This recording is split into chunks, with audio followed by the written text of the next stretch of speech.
So in this class let us continue about the topic we have been discussing so far, that is on the coastal erosion, and then later initially we have seen so far about the physics behind how the sand from the seabed is being transported along the coast. So all of us are clear now that the sand lying in the seabed is being brought by the wave induced currents. Apart from this, under the classification of currents we have seen about the rip currents very briefly. So now I will just take few minutes on this aspect of rip currents. What is a rip current? See, from the deep ocean there is a mass transfer, as we have already seen, and when there is a mass transfer in the direction, when the waves are moving in this direction there is a mass transfer, and you see that there are the wave heights can vary along a wave crest. The wave height along the wave crest can vary. For example, if the wave crest is moving, the wave is moving like this, there can be a variation of the wave height in this along the wave crest, in which case there can be locations where you have zones of higher wave height and zones of lower wave height. Now this kind of a variation depends on the wave climate as well as the bottom topography, geomorphology, etc., etc. All the coastal environment will be responsible apart from the wave mechanics, apart from the waves. So when there is a variation in the wave height, then there is a flow taking place along the coast. So this kind of motion is again, this is the kind of currents you can have, and at certain locations what can happen is there can be a flow of this flow in this direction, and just adjoining the location, adjoining the same location there can be some flow directed from the opposite direction. So this depends mainly because of the variation in the wave front. So what will happen is when they converge around a location where you have two flows along the shore, and then when they converge you have the bathymetry going towards the sea. So what will happen when they converge, it will go into the ocean. So that is what is called as a rip currents, and the speed with which the rip currents can move is tremendous, it is quite fast. So in case if someone is caught here while swimming somewhere in a location where you have strong rip currents, this person can be easily drawn into the ocean and several meters into the ocean, and then he will pop up somewhere here. When after certain distance the flow will get diverted, okay. So this is what is called as rip currents, and rip currents are located and wherever you have such rip currents you can see the display boards, as you see somewhere near the beach somewhere, I think somewhere in the US, where they display the boats that rip currents are there, so please do not venture into the ocean. For India, near the tip of Indian peninsula, that is one location where the location is really marked by the presence of strong rip currents, okay. So this is one phenomena which is also contributing towards the near shore flow field, okay. Apart from, so near the flow field we, apart from the longshore currents, we also have the rip currents, and this is something different from the cross shore currents which we saw in the last class, okay. But all these things are induced by the waves. So having seen all the kind of flow field and other aspects, we will now move on to the causes for coastal erosion. As I said earlier, there may be two causes, one is due to nature and another due to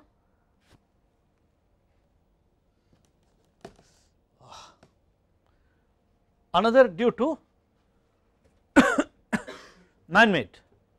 Sometimes you can have a combination of these two, and we will have some few case studies in order to understand better.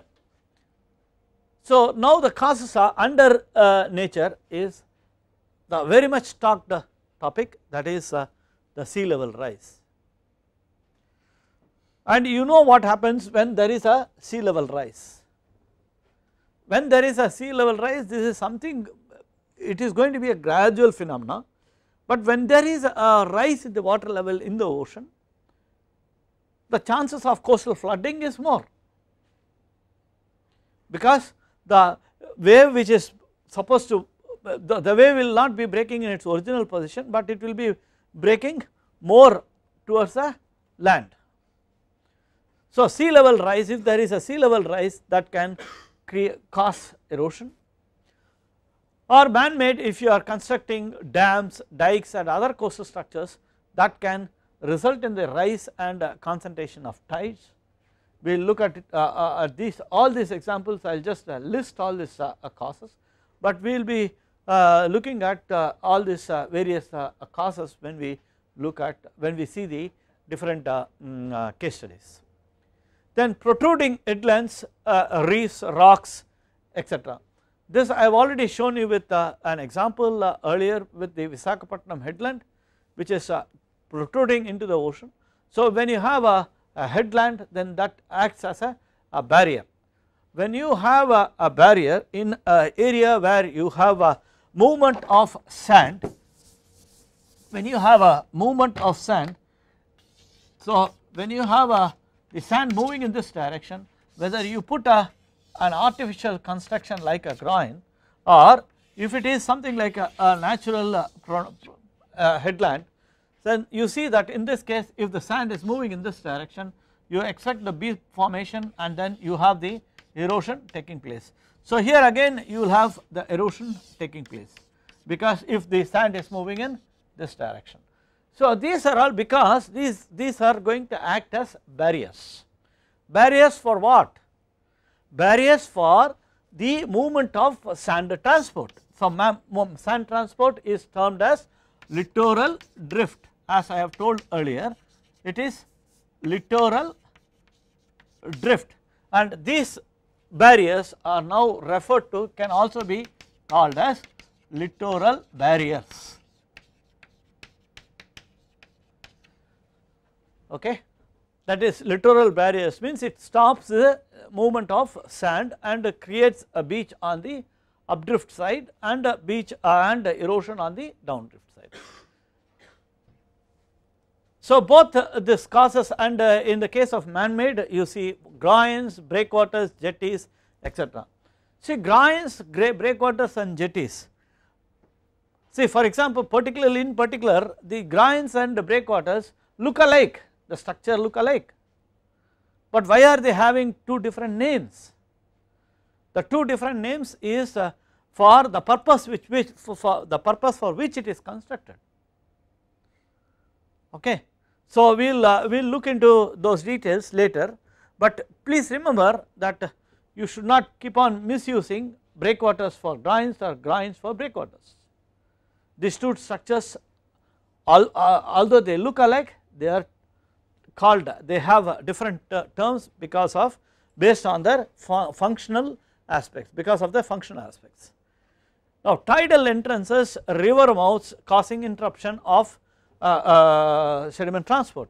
So when you have a tide, when you have a river,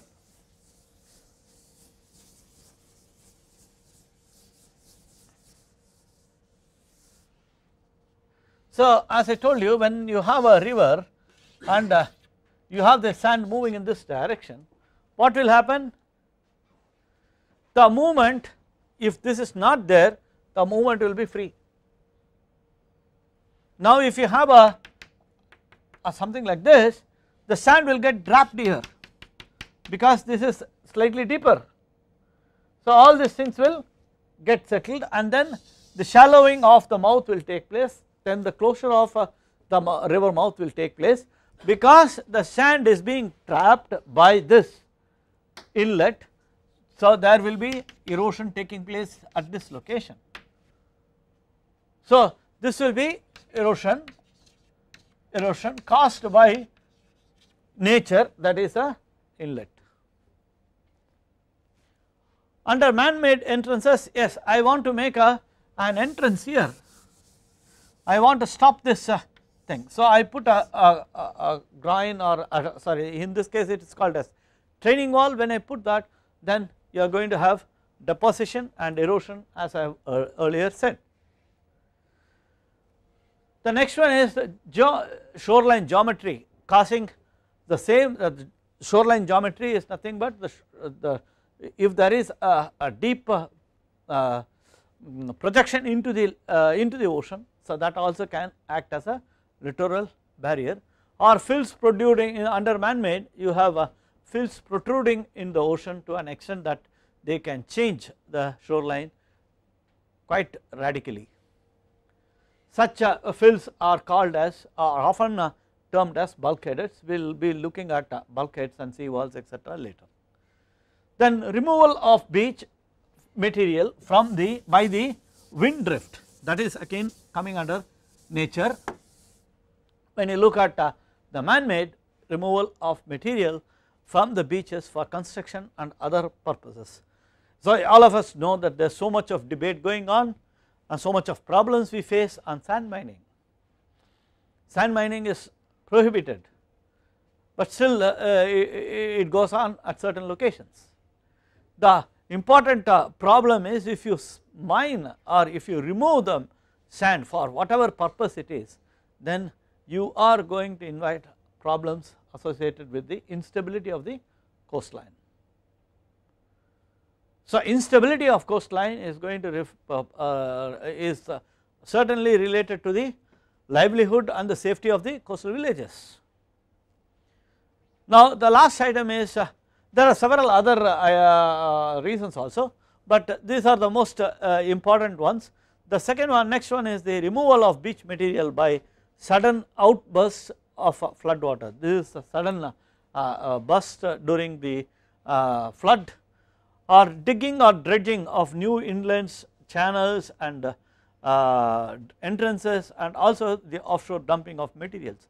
So these are all some of the important aspects for the causes of coastal erosion, classified as nature and man-made. So what will happen is, there is a case where there is a continuous erosion due to nature, and in order to arrest the nature, if we go and construct there some structure without doing serious in-depth scientific study, that will lead to, that will aggravate, that can aggravate the problem. The problem can be more severe. So you have to carefully understand what exactly is the physics behind all these things. So when you have problems connected with coastal erosion, which we have seen now, do we have any options? Do we have any options for protecting the coast? So what are the options? Now the first one is do nothing. You may be surprised. In fact, we had recently we had not recently, about 4-5 years back, there was a coastal erosion somewhere close to our Chennai coast, and this was during a flood, during a cyclone. The entire coast was washed off, and then they wanted to have some kind of structural measures, and when they reported to us, our department, then what we had suggested is, you please wait and see, wait and watch. But they were bent upon having a structure, because under the because normally they get a kind of a relief once some kind of a structure is being planned for. What we had suggested is to be for as an immediate measure, as a short term measure, please use some sandbags, because that is in order to aggravate and leave it. What happened after some time, they followed the advice a bit reluctantly, only to see after about 3-4 months the entire sand which was removed came back and the coast became stable. So, in such an instance, what would if we had gone for a structural measure, you think that would have solved the problem? It might have even aggravated the problem. So, it is always better to look and monitor the problem first, understand the problem, monitor the problem, and then come to a kind of a solution. Then remove, the next one is remove the causes for coastal erosion. That is, this is the best possible solution. For example, cancer, if you can know the cause for the cancer, you can treat it. Okay. So, here best solution is always not possible, it is not always feasible.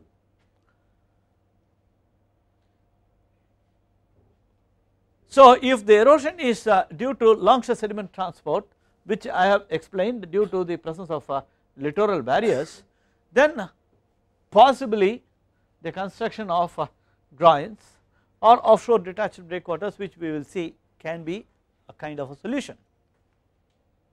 Not always, but in an area where you have domination of longshore current, longshore sediment transport, probably it may be a good solution, but you need to be very careful while planning for all these things. Then the other one is, the third one is supply of sediments to the affected area. This is very clear in the sense everyone knows that when there is an erosion taking place, simply supply sand to that area. But how? From where will you get the sand, and how will you pump it onto the land, because it is on the coast, because you need to have proper equipment. First is the supply of sand source, where are you going to remove the, because earlier I have said removal of sand is going to cause erosion. Now what are we saying? Supply sand. But there are locations where sand will be coming in abundance. One typical example I will tell you, if there is an inlet, because of this, and if the transport is moving in this direction, I mean the sediment transport is moving in this direction, and as we have seen, the erosion is going to be like this, okay, and here it is going to be deposition, okay. If this is not there, if there is no structural measure, and if the sand is coming and depositing here, this is going to result in erosion, as we have seen earlier. Now what if I have a kind of a pumping mechanism, pump all this sand and then nourish this beach?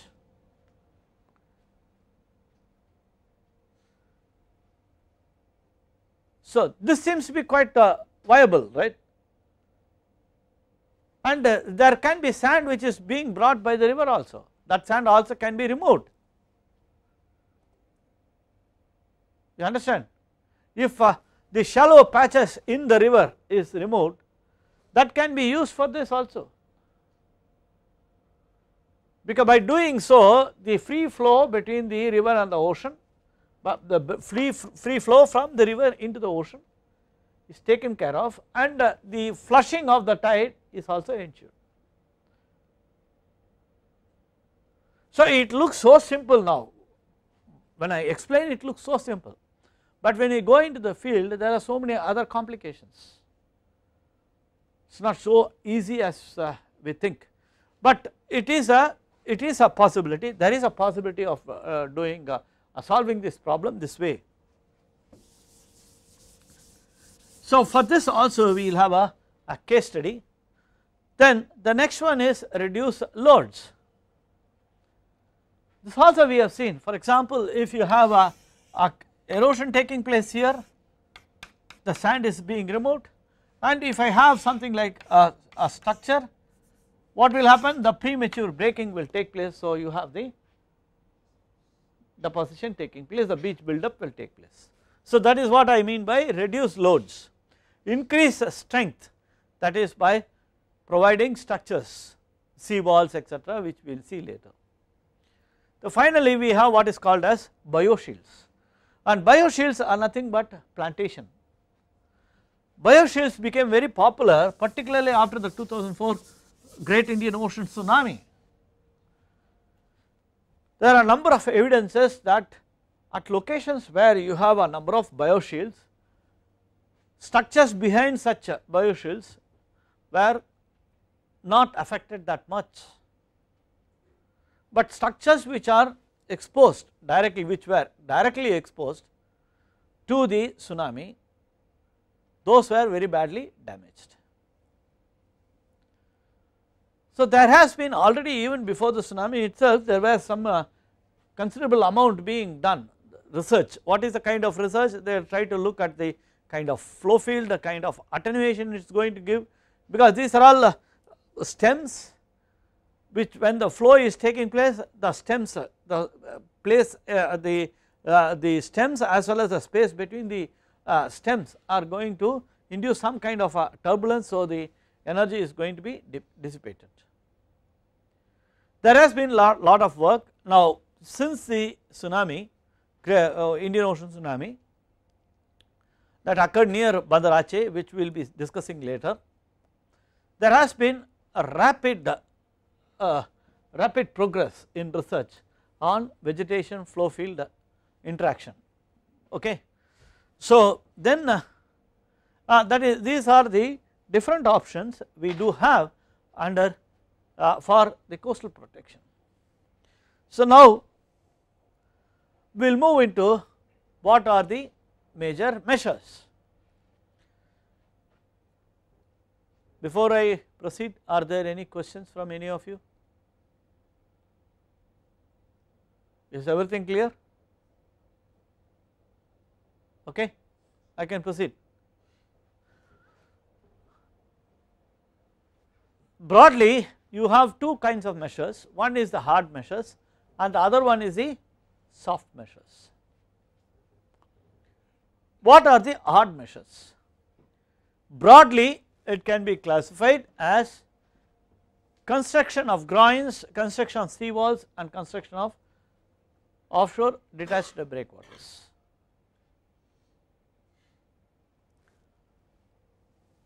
The other one is soft measures. Soft measures is nothing but where you have a lot of sand getting accumulated, remove that sand and then replenish the affected area with this sand. I just now told you about the littoral barrier. When you have a inlet, because you want to clean the inlet, remove the sand and nourish it to the beach. And under the soft measure you also have bioshields, because we are not using any stones or anything like that, no hard measures, no concrete or stones, etc. So I have just included bioshields under the soft measure. This also can be called as artificial beach nourishment, the first one under this. This can also be called as artificial beach nourishment. Now what is meant by, let us see the groin field. See, you see this groin field, when the waves are approaching the coast, after the phenomena of refraction, it will be attacking the coast at an angle, and it is, while doing so, it is going to bring lot of sediments along with it, as we have seen already. And we have also seen that when that is the situation, when you construct a littoral barrier like this, you are going to have some kind of an advancement of the shoreline on the updrift side and erosion on the downdrift side. That is clear, am I right? We have already seen that. Suppose if you have a stretch of the coast, normally it is a stretch of the coast which is affected. Now you extend the same kind of a structure in series. So I have one more groin here and one more here, I am just showing you 3 groins.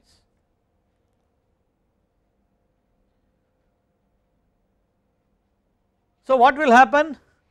You will have deposition, erosion, deposition, erosion.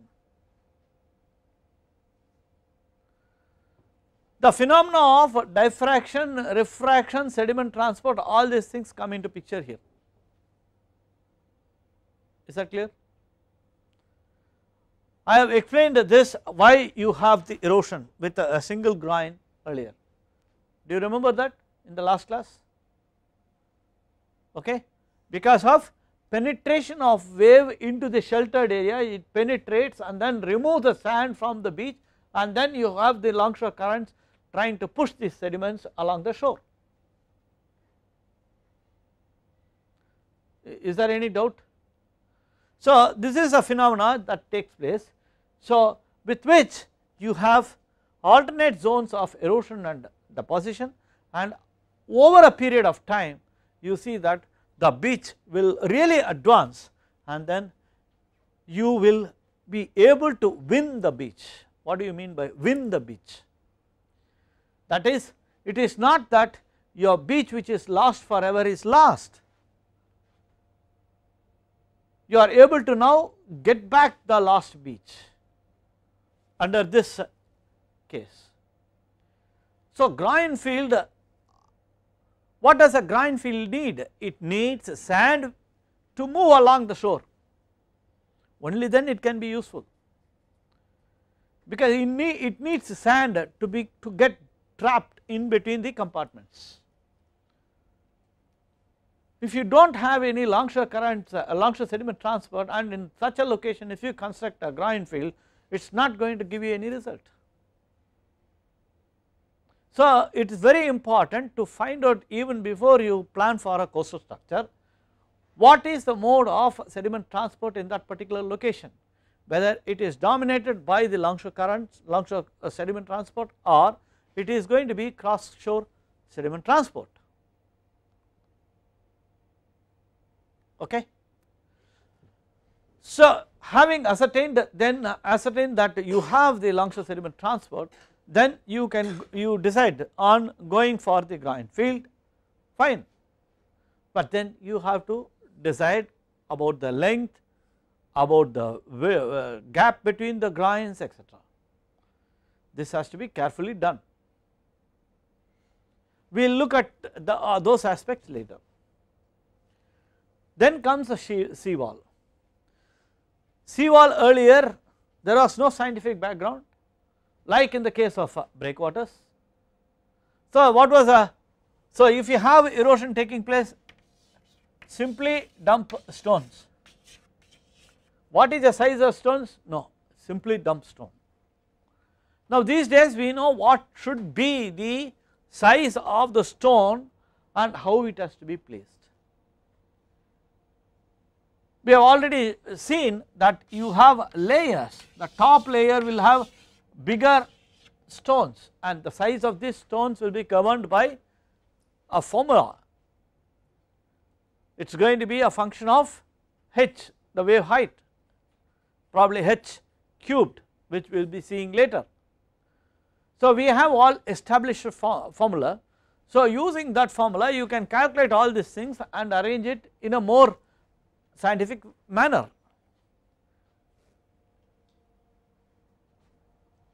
So sea walls, once you construct,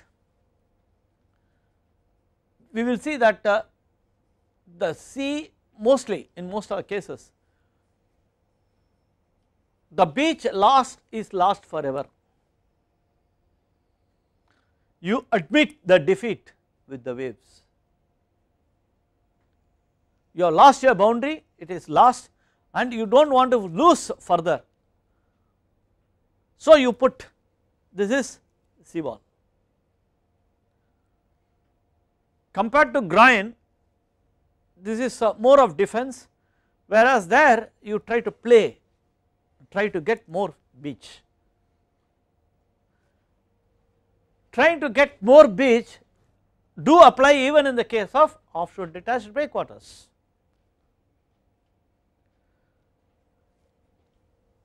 In this you can keep on conquering the beach if you want, conquering, or I mean what I am trying to say is you can keep on slowly extending your land, although it is not so easy and cheap, but there is a possibility. Okay. So, that is gradually you can, but this has nothing to do with reclamation. Reclamation is completely different. Another thing is when you have the seawall, the recreation aspect of the beach is lost. It is mostly, it will be like protecting loss of land further, whereas groins, if properly planned for with the help of a proper spacing etc., you can, it can still serve as useful beach as far as recreation is concerned, or even for small marinas or boat landing centers etc.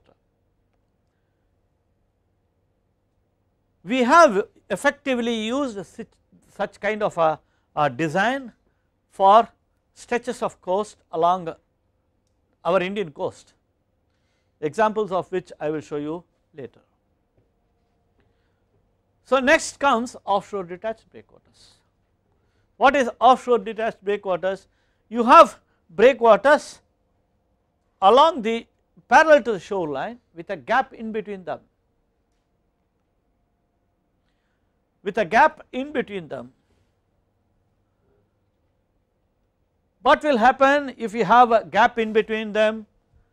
Please recollect our discussion on the phenomena of diffraction.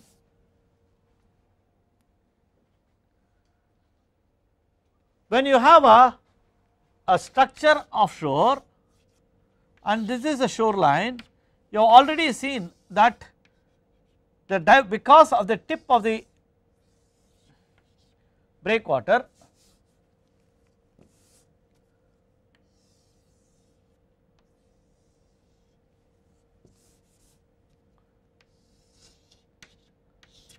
you see that because of the waves coming, and once they when they feel the end or the obstruction, you will have the bending of the wave crest. So, what will happen? This area is going to be dominated by lesser wave energy compared to the incident wave energy,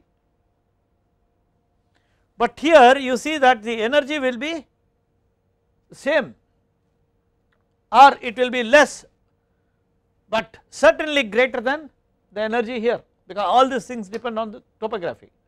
For sure the energy here is going to be less than energy here. What will happen? So, you will have some kind of an erosion taking place here, but when you have one more offshore breakwater, so this can create something like this and then this can create rise. So, you have again sand filling up because this is on the lee side, wave is coming from this direction, right.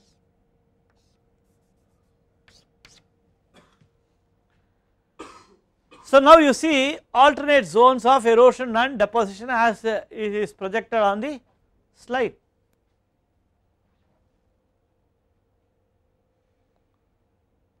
So, as you leave, as years roll down, so you see that the advancement of beach shoreline will take place and you can here again win the lost beach, similar to what we have in the case of groins. Is that clear? Any doubts? So these are broadly classified hard measures or structural measures, and we also have the soft measures. Okay, is that clear?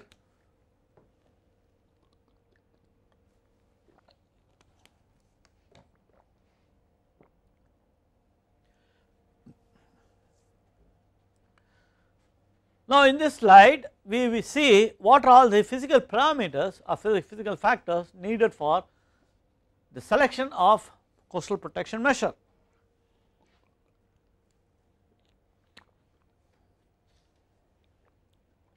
Geomorphology of the coast, that is very important. I have already told you with some examples of having a protrusion of the shoreline into the ocean that can also serve as a sea, I mean a littoral barrier, etc. Now you have material characteristics and sources. If you have rivers, the rivers can bring in some sand. So that means you will have sand along the coast adding on to the sources. The characteristics of storm, wind and also the tidal ranges. Of course the waves and currents are important both for design of the structure as well as to estimate the quantity and direction of the littoral drift. Shoreline details. When I say shoreline details running for several years. Now with the satellite imageries you can obtain such kind of information without much of problems, then superpose these satellite imageries over years and try to assess how the shoreline has been behaving over years. That will give you an indication about the oscillation of the shoreline. Is that clear? Then of course you need to know the nature of sediment transport, that is the quantity as well as its direction. How do we do that? We will look into some of the aspects of estimation of sediment transport later in the course.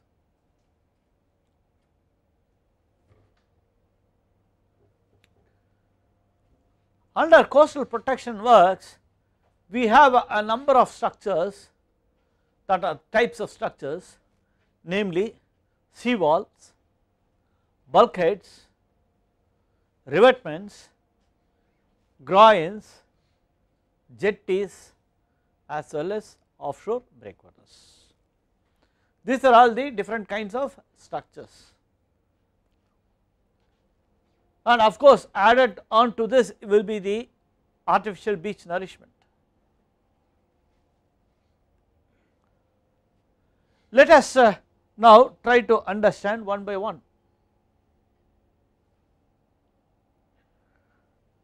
Seawalls. Seawalls are massive and quite expensive, but not that difficult to construct. At several locations seawalls may mean just dumping of stones, which is not correct. Out of desperate situation, what they do is, if there is an erosion taking place, they simply go and dump the stones.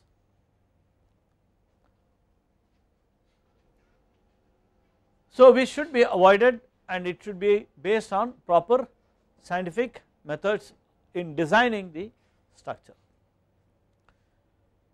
Seawalls should be considered only where the adjoining shore is highly developed and the storm attack is quite severe. Okay.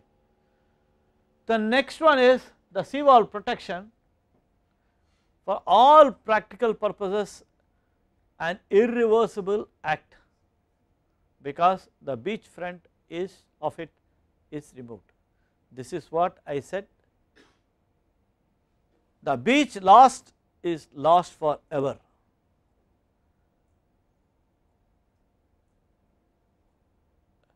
We play a role of complete defense. We do not want to lose land further to the hungry waves.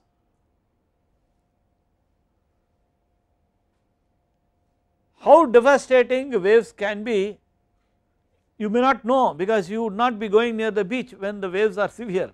Naturally you would not, maybe through video clips etc. you might have seen. So the design of any structure for that matter in the marine environment has to be done systematically and carefully,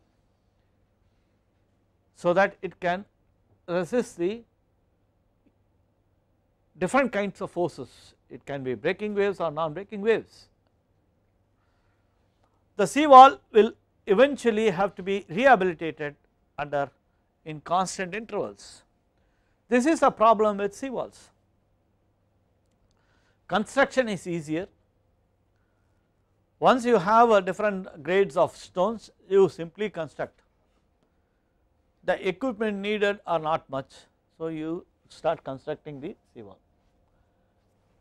But what you should understand is that you need to have a continuous rehabilitation.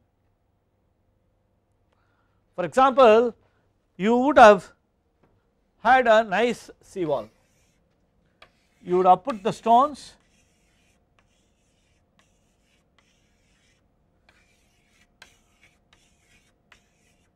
and then you have a smaller size stones, and then you have the core material.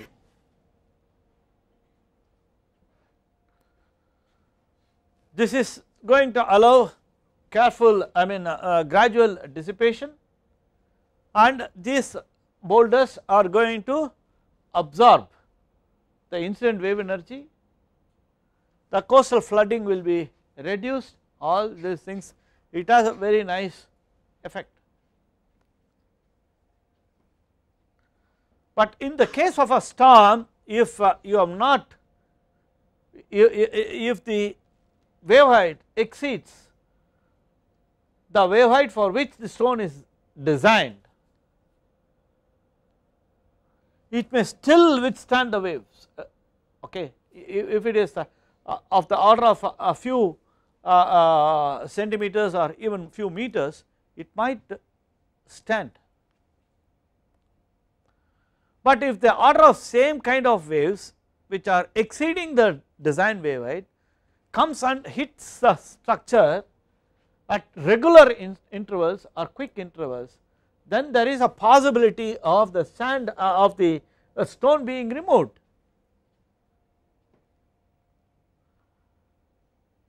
So you see that one stone, if it is removed, the other stone will fall, and that is going to lead to the instability of the armor layer. So the seawall itself can fail like this, which we will see later. So to avoid this, whenever you see some kind of a dislodgement of the stones, you need to immediately rehabilitate that, rehabilitate the section by putting in new stones. At locations exposed to harsh wave climate, very severe wave climate, then sometimes it may be difficult for you to get big size rocks. So you go in for armor units made out of concrete, which has better interlocking capacity, and some of these aspects I will cover under breakwaters. Okay. So you see that rehabilitation at constant intervals is a must, and this has not been carried out in several locations several locations and hence the persistence of, hence you have the persistence of the coastal erosion. And finally you keep saying that the seawall is not effective. If it is properly constructed, seawalls can be a good solution for coastal protection, but the aesthetic value of the beach is lost the moment you have your stones. So now these days in order to take care of the aesthetic point of value also into account, we have what is called as geosynthetics, which we will be seeing under the topic geosynthetics. Is there any questions? I would like to stop here.